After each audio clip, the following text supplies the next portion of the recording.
पाकिस्तानी कौम एक ऐसी कौम है जो मुर्दे को भी नहीं छोड़ती।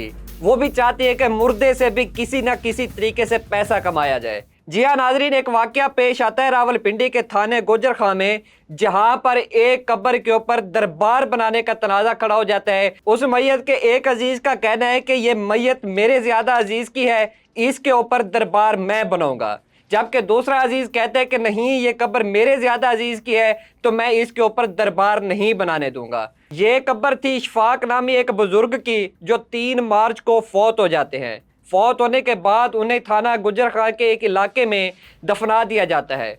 दफनाने के 3 माह बाद एक और अजीज उठता है और कहता है कि नहीं, ये फकीर सिर्फ इंसान थे, मैं इसकी कब्र के ऊपर दरबार बनाऊंगा। दरबार बनाने के बाद फिर मैं पैसा कमाना शुरू कर दूंगा। फौत शुदा बुजुर्ग के अजीज कामरान साजिद, जिनके वो ससुर के भाई थे, वो पुलिस में जाते हैं और अपनी रिपोर्ट दर्ज करवाते हैं कि मोहम्मद हनीफ नामी एक शख्स, जिसने मेरे अजीज की कब्र खोद कर वहां से मैयत को निकाल कर 100 मीटर दूर उसकी नई कब्र बनाकर उसके ऊपर दरबार बना रहा है। लिहाजा मुझे इंसाफ दिया जाए और ये मैयत दोबारा उसी कब्र में दफना दी जाए। पुलिस ये सारा मामला देखती है। देखने के बाद जांच पड़ताल करती है तो पता चलता है कि यह मामला दरबार बनाने के लिए सारा मामला किया गया था। पुलिस फौरन हरकत में आती है और मुलजिम मोहम्मद हनीफ को गिरफ्तार कर लिया जाता है। मोहम्मद हनीफ ये इकरार करते हैं कि मैं पैसों के लिए अंधा हो चुका था, मेरे अंदर लालच आ चुकी थी। वो एक बुजुर्ग और फकीर सिर्फ इंसान थे।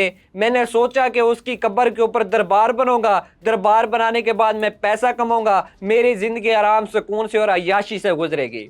पुलिस ने 297 पे के तहत उसके ऊपर मुकदमा दर्ज किया। मुकदमा दर्ज करने के बाद उसको गिरफ्तार किया और गिरफ्तार करने के बाद वो बताते कि मेरे साथ 10 और भी लोग मौजूद थे।